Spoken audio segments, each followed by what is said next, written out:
Hello friends, welcome to the Hindu editorial analysis. Today at the 9th of the October 2023, we will discuss editorial published in the Hindu.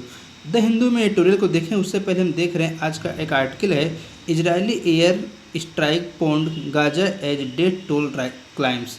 अगर देख रहे हैं कि Israel और Hamas जो है कि फ़लस्तीन का ग्रुप है, वहाँ पर एक इसको टेररिस्ट ग्रुप माना जाता है। उन दोनों में जो है हमास ने इजराइल के अंदर घुस करके 500 रॉकेट दागे, जिससे बहुत ज़्यादा लोग सैकड़ों लोगों की मृत्यु हो गई। अब यहाँ पर समस्या ये है कि इजराइल जो है डिफेंस सिस्टम लगा रखा है, उसने अपने आर्टिफिशियल इंटेलिजेंस को जो है इस्टेब्लिश कर रहा है, लेकिन यहाँ पर चुनौती सबसे बड़ी चैलेंज ये देखने को आई, वो सारे के सिस्टम धरे के धरे रह गए, क्योंकि जो हमास के टेररिस्ट थे वो देश के अंदर घुस करके अंदर ब्लास्ट किए हैं। ये एक बहुत बड़ा थ्रेट है कि क्या हम सिर्फ जो है हम डिफेंस सिस्टम या आर्टिफिशियल इंटेलिजेंस पे, मशीन लर्निंग पे डिपेंड रहेंगे, पुराने चीज़ों को छोड़ देंगे, जैसे कि इन्फिल्ट्रेशन ना हो सके, लोग कोई घुसपैठ न कर सके। इस बातों पर ध्यान जो है कम गया लोगों को, जिसके वजह से ये घटना हुआ है। तो जो हमारा आर्टिकल है द हिंदू का, तूफान अल अक्सा जोल्ट वेस्ट एशियन जियो स्ट्रेटजिक आर्किटेक्चर। तो हम देख रहे हैं जो वेस्ट एशिया है इसमें जो है काफ़ी ज़्यादा भूचाल अब आ गया है, और ये अक्सर हम देखते हैं कि फ़लस्तीन और इजराइल के बीच अक्सर लड़ाई चलती रहती है। तो महेश सचदेव इसके राइटर हैं, ये Indian ambassador, retired Indian ambassador है, और प्रेजेंट टाइम में इको डिप्लोमेसी एंड स्ट्रेटजी एक जो डेली बेस्ड कंसल्टेंसी है उसके हेड हैं। अगर देखा जाए जो हमास ने ऑपरेशन किया है, ऑपरेशन तूफान, जिसमें अल अक्सा फ्लड कहा गया है, उसमें करीब 50 साल पहले 19 दिन में जो है ये 19 दिन का योम कीपर वार चला था 50 दिन पहले, और उसमें देखा जाए तो उसमें जो है वो इनकन्क्लूसिव रहा था, लेकिन वहाँ पर रीजनल टेक्टोनिक बहुत ज़्यादा शिफ्ट हुए थे। इजराइल ने जो है एक एक्सेप्ट किया था, लैंड फॉर पीस के फार्मूला को एक्सेप्ट किया था, और वहाँ पर जो है थोड़ी स्थिति सुधार हुई थी। आइए एक मिनट हम देखते हैं इजराइल का एक्चुअल में मैप क्या है।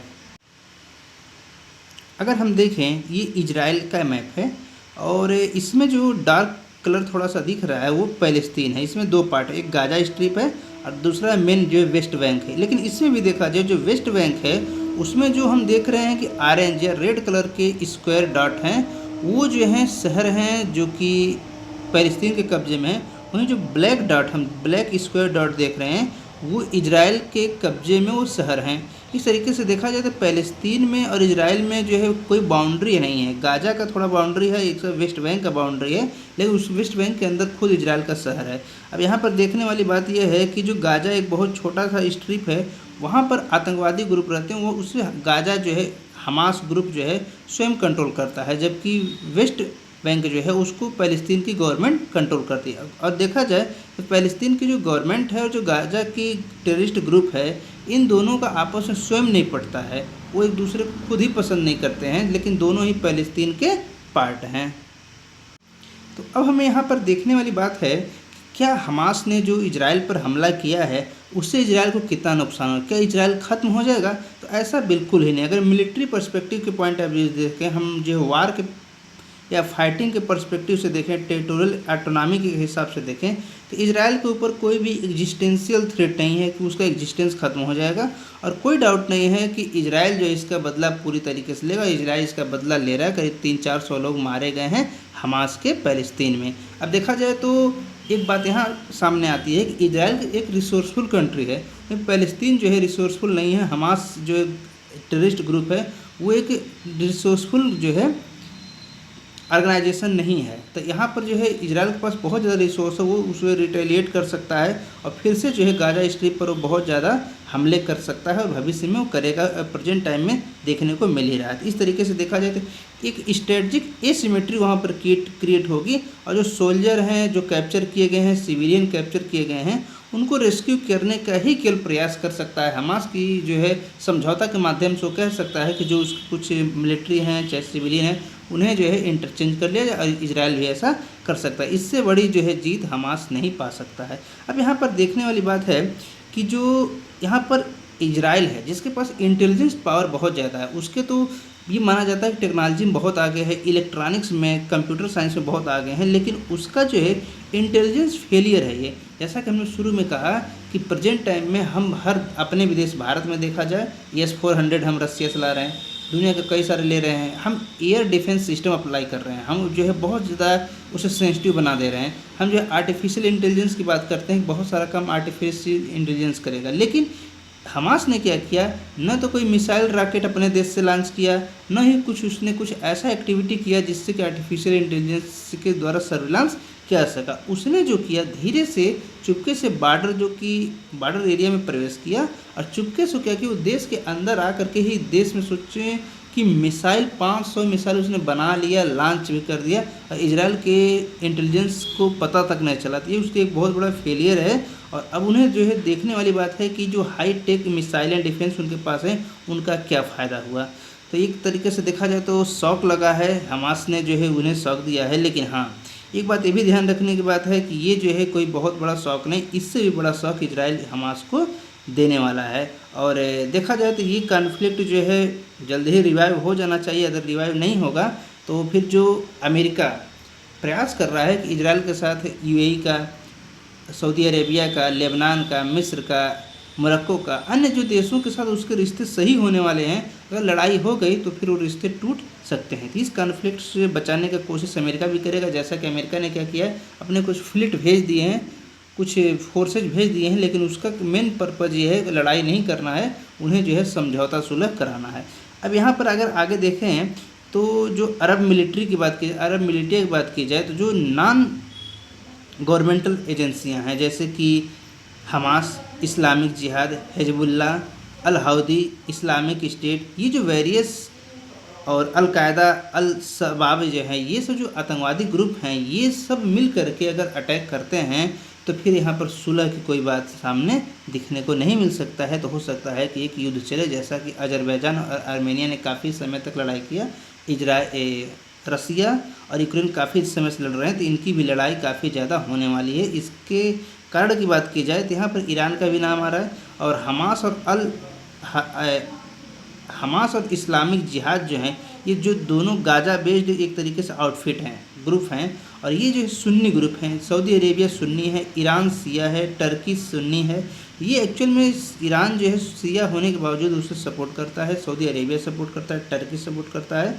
तो इस तरीके से देखा जाए तो एक जो है समस्या आगे आ सकता है। लेकिन अगर हम पैलेस्तीन की बात की जाए, वहाँ पर जो है वहाँ की जो है प्रेजेंट जो कंटेक्स है उसके अथॉरिटी लेवल पर, तो अथॉरिटी एक्चुअल में इस हमले से बहुत ज़्यादा खुश नहीं है। उसके पीछे कारण है वो ऊपरी तरीके से दिखा तो रहे हैं, लेकिन एक्चुअल में वेस्ट बैंक में जो अल फतह की गवर्नमेंट चल रही है वो मोडस विवेंडी चाहती है। मोडस विवेंडी क्या है, एक लैटिन वर्ड है जिसका मतलब होता है कि अगर कोई दो ग्रुप जो है, दो अथॉरिटी हैं, कॉन्फ्लिक्ट में है, वार में हैं, तो दोनों ही अपने एग्जिस्टेंस को बचाए रखने के लिए एक पीस जो है क्लाज बना लेते हैं, एक समझौता कर लेते हैं कि कोई भी हमला नहीं करेगा और उनके विवाद को आगे सुलझाया जाएगा। इस तरीके से देखा जाए तो मोडस विवेंडी जो वहाँ की गवर्नमेंट चाहती है, हाँ वो भले ही उसको हमास को रिकॉग्नाइज करें, लेकिन एक्चुअल में हमास को पैलेस्तीन की जो अल फतह की गवर्नमेंट है वो स्वयं ही पसंद नहीं करती है। और इजराइल का जो ये अल फतह की एक समस्या ये भी है,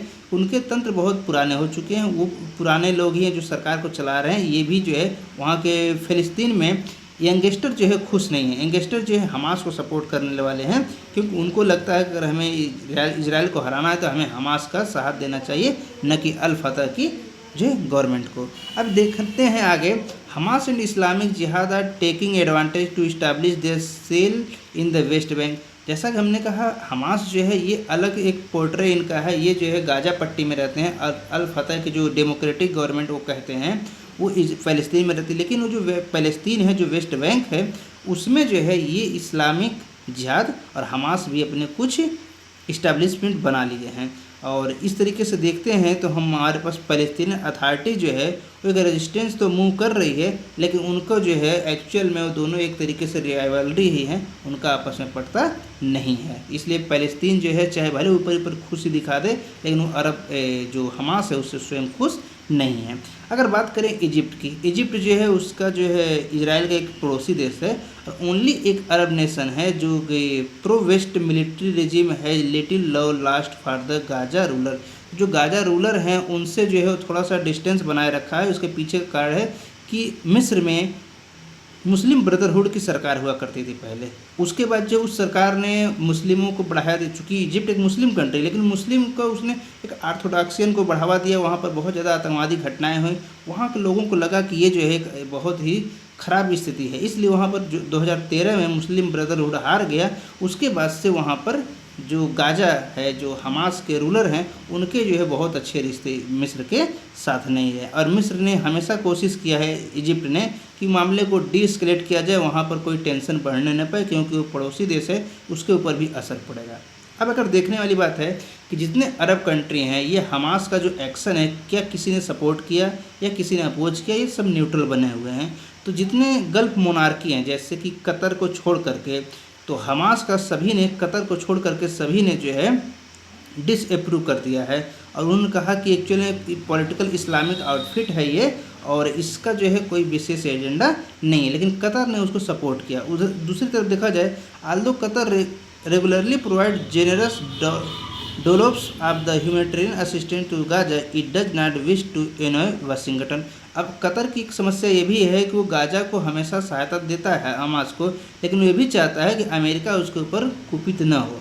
जैसा कि हमने कहा, अमेरिका ने अपनी फ्लीट भेज दिया है इजराइल को सुरक्षा के लिए, लेकिन उसका मेन पर्पज़ है दोनों में सुलह करवाना। तो कुवैत ये भी चाहेगा कि उसका अमेरिका के साथ रिश्ते बने रहें। दूसरी बात है टर्की। टर्की हम जानते हैं एक अब ऐसा देश है जिसकी इकोनॉमिक पोजीशन बहुत बिगड़ रही है। एक समय इकोनॉमिक पोजीशन अच्छी थी तो कूद रहा था, लेकिन अब उसकी इकोनॉमिक पोजीशन बिगड़ रही है। तो वो इसके बावजूद एक सुन्नी पावर कंट्री है। जैसे कि हमने देखा अजरबैजान आर्मेनिया में, उसने अजरबैजान को सपोर्ट किया और उसने जो है आर्मेनिया पर हमले करने के लिए उकसाया। इसी तरीके से भारत पाकिस्तान में क्या करता है, पाकिस्तान को सपोर्ट करता है, यूनाइटेड नेशन में जाकर के भारत का विरोध करता है, कश्मीर मुद्दे पर जो है वो विरोध करता है। इस तरीके से देखा जाए टर्की का जो है इकोनॉमिक पावर तो उसकी जो है लॉस हो रही है, उसके बहुत सारे लिमिटेड हैं, लेकिन हाँ वो जो है हमास को सपोर्ट करता है। लेकिन हाँ उसका सपोर्ट केवल पॉलिटिकल है, इकोनॉमिक सपोर्ट नहीं कर सकता है क्योंकि उसकी स्थिति खुद ही बुरी हो रही है। और जैसा कि हमने एक बार पहले देखा था, एक रिपोर्ट आई थी जिसमें ये बताया गया था कि जो डॉलर, जैसे रुपया जो है डॉलर की तुलना में कमज़ोर हो रहा है,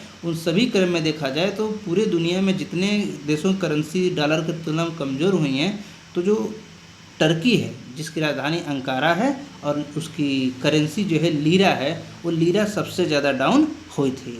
अब अगर देखा जाए तो हमास और इस्लामिक जिहाद, जो दो टेररिस्ट ग्रुप हैं गाजा में, इनका जो है एक दमिश्क, जिसको हम दमिश्क कहते हैं, वहाँ की सरकार जो है सीरिया, ये सीरिया की राजधानी है दमिश्क, वहाँ की जो है उसके जो है रिश्ते उससे ज़्यादा अच्छे नहीं हैं। और ये फ़लस्तीन का, सीरिया एक पड़ोसी देश है तो उनके रिश्ते बहुत अच्छे नहीं हैं। तो Shia Iran has long been mentor of the two Sunni outfit. ये जो दो सुन्नी आउटफिट हैं, हमास और इस्लामिक जिहाद, इन दोनों ग्रुपों का जो है ईरान जो कि सिया ग्रुप है, ये हमेशा मेंटर रहा है और उनको काफ़ी ज़्यादा सपोर्ट करता रहा है।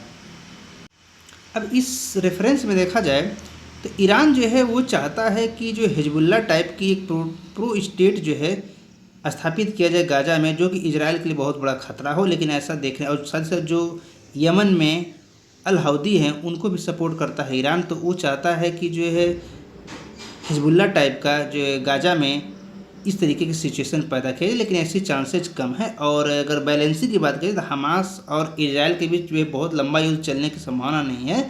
हमास स्वयं चाहेगा भविष्य में उसके जो सिविलियन है, मिलिट्री है, जो इजराइल के पास है, उन्हें एक्सचेंज के माध्यम से छोड़ दिया जाए और इजराइल के होस्टेज को कम करने की बात कर सकता है। ये डबल आर क्विट ऑप्शन। अगर आगे देखा जाए तो इजराइल में भी क्राइसिस चल रही है। वहाँ पर डेमोक्रेटिक गवर्नमेंट के नाम पर, डेमोक्रेसी के नाम पर जो है कुछ ऐसी चीज़ें क्रिएट हुई हैं कि अब वहाँ पर भी पॉलिटिकल पार्टी या लोगों के बीच जो है राइवलरी क्रिएट होने शुरू हो गई है और पॉलिटिकल पार्टियाँ एक दूसरे को लेकर काफ़ी टेंशन में रहती हैं। इस वजह से क्या है, वहाँ पर जो है पिछले कई सालों में, पिछले एक साल में वहाँ पर 3 बार इलेक्शन कराए गए और कोई भी पार्टी जो है बहुमत नहीं प्राप्त कर पा रही है। प्रेजेंट टाइम की जो गवर्नमेंट है ये 10 महीने के भी हुए हैं, लेकिन इसके पास भी बहुमत नहीं है। इनका जो है कोलिशन गवर्नमेंट है, कोलिशन गवर्नमेंट के पास बहुमत है। अब अगर देखा जाए तो यहाँ पर जो है कुछ ऐसे कॉन्सिक्वेंसेज आ सकते हैं जिसका जियोपॉलिटिकल असर पड़ सकता है, क्योंकि जो सऊदी अरेबिया है वो आज भी इजराइल से यही कहता है कि जो फ़लस्तीनियों के राइट हैं जो उसे कुछ कंसेशन दिया जाए। अब्राहम एकॉर्ड देखा जाता है, अब्राहम एकॉर्ड जो इन सभी देशों के इजराइल के साथ संबंध बनाने के लिए सही हुए हैं, इनके इकोनॉमिक गेन किया जाए, पॉलिटिकल जो है बैलेंस क्रिएट किया जाए इस रीजनल स्टेट में, रीजनल पॉलिटिक्स में, वेस्ट एशिया में, लेकिन अब उसको भी खतरा हो सकता है। अब इन सब में देखा जाए तो भारत का क्या कांट है, जैसे हम देखते हैं यूपीएससी के सिलेबस में लिखा है साफ साफ कि विदेशों के साथ जो देश के जो भी इवेंट हो रहे हैं उनमें भारत का क्या रोल है। भारत का रोल देखा जाए तो डायरेक्ट जो है इस तूफान अलक्सा से तो नहीं जुड़ा है, लेकिन यहाँ पर सबसे बड़ी समस्या है अगर कोई भी दो देशों के बीच कोलेट्रल डैमेज होता है, उनके जो है रिश्ते में बिगड़ती हैं, तो सबसे बड़ी प्रॉब्लम ये हो कि ये कंट्री जो है वेस्ट एशिया ये पेट्रोलियम प्रोड्यूसर हैं, तो तुरंत ही प्राइस जो है बढ़ जाएगी, पेट्रोल ऑयल प्राइस बढ़ जाएगी जो भारत के लिए बहुत खतरा है। साथ ही साथ बहुत सारे डायस्पोरा जो है इजराइल में, जैसा कि कहा गया कि नेपाल के कुछ लोग मारे गए, भारत के ऊपर खतरा है, तो ये जो है एक बहुत बड़ा डायस्पोरा के लिए खतरा हो सकता है। और नेक्स्ट चीज़ क्या है कि India middle east Europe economic corridor की जिसकी बात करते हैं, जिसके हम I2U2 India Israel United state और यूनाइटेड अरब अमीरात की बात हम करते हैं, इसमें भी खटास आ सकता है, इस ग्रुपिंग बनने से पहले कहीं टूट ना जाए। So it can also highlight India as a safe fast growing economy for foreign investment largely insulated from the turmoil. तो ये जो है यहाँ पर वैसे भारत के लिए ऐसा दिख रहा है कि भारत का जो इकोनॉमी है, जो ग्रोइंग इकोनॉमी है, इसमें जो इन्वेस्टमेंट आते हैं इजराइल वगैरह से, चाहे सऊदी अरब से, सऊदी अरब के साथ साथ जो है उसके जो पड़ोसी देश हैं जैसे यूनाइटेड अरब अमीरात है, कुवैत है, इन सब देशों से बनी रहेंगी, ऐसी संभावनाएं हम रिप्रेजेंट कर सकते हैं। नेक्स्ट आर्टिकल है tight rope walk bye not raising interest rate, reserve bank of India betrays it's concern about slowing growth.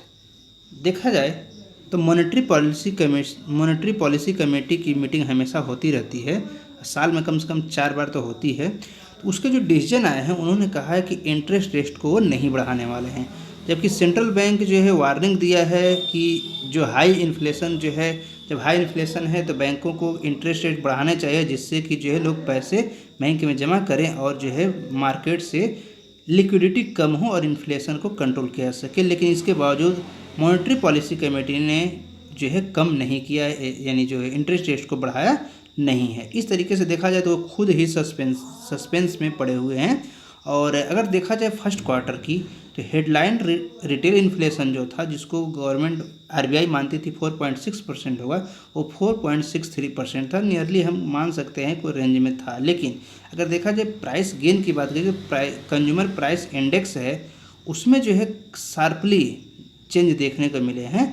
और जुलाई में देखा जाए 7.77, 7.44 और अगस्त में 6.83 जो है उसमें हमें कंज्यूमर प्राइस इंडेक्स में शार्पली लास्ट क्वार्टर हमें देखने को मिला है उसकी रीडिंग, यानी जो है हमारी महंगाई है काफ़ी तेज़ी से बढ़ गई है, इन्फ्लेशन बढ़ रहे हैं। आगे देखा जाए तो मॉनेटरी पॉलिसी कमेटी का एक एक चीज़ को एनालिसिस करना ठीक नहीं है, क्योंकि हर 4 महीने पर वो आ जाती है, इसलिए इकोनॉमिक सर्वे को पढ़ना ज़्यादा सही है, न कि मॉनेटरी पॉलिसी कमेटी को। अगर इससे पहले देखा जाए तो मॉनेटरी पॉलिसी कमेटी ने ये होप किया है, उनकी आशाएं कुछ हैं कि प्रेजेंट टाइम में गवर्नमेंट ने डोमेस्टिक LPG जो घरेलू LPG है उसके प्राइस को कम किए हैं, साथ ही साथ जो टमाटर वगैरह प्याज वगैरह के प्राइस कम है, जो वेजिटेबल प्राइस है वो थोड़े कम हुए हैं। इससे माना जा सकता है कि थोड़ा उनके प्राइस का जो प्रेशर है घटा है, थोड़ा इन्फ्लेशन पर उसके असर को हम देख सकते हैं, लेकिन हाँ थोड़ा जनता को राहत मिल सकता है।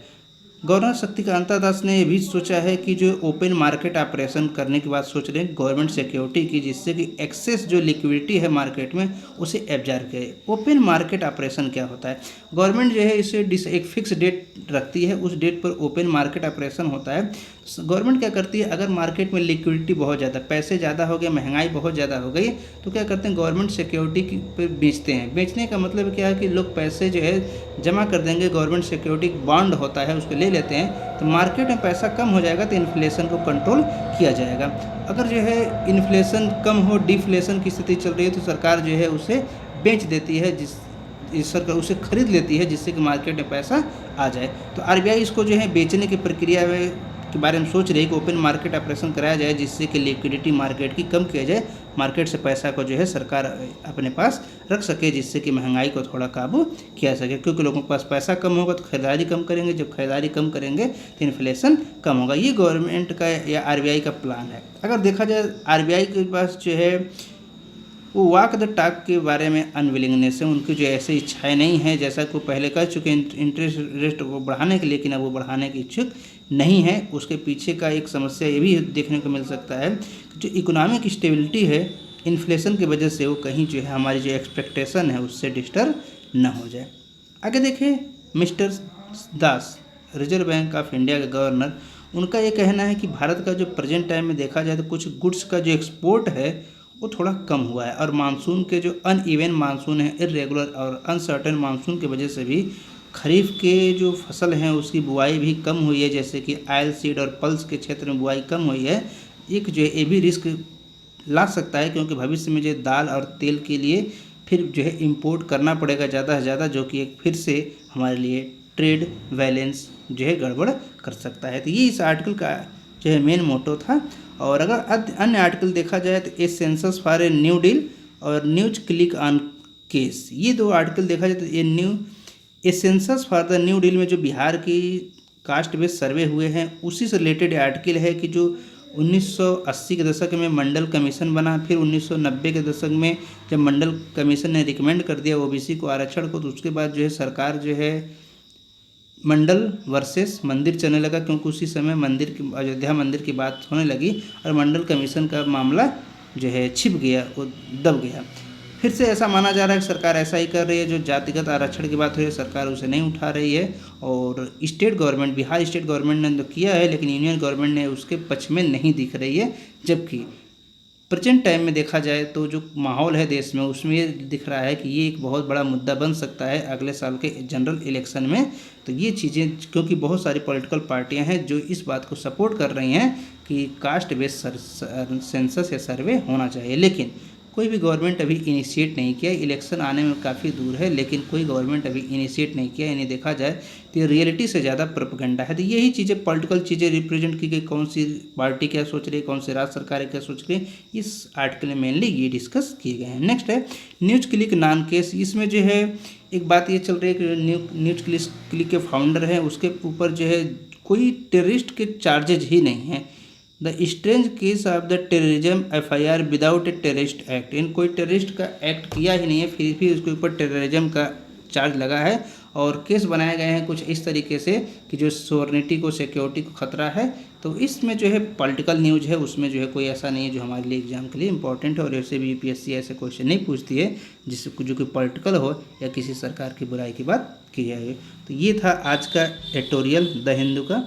तो अगर चैनल पर नए हैं तो चैनल को सब्सक्राइब करें, लाइक करें, शेयर करें। So thanks for the watching the video. जय हिंद, जय भारत।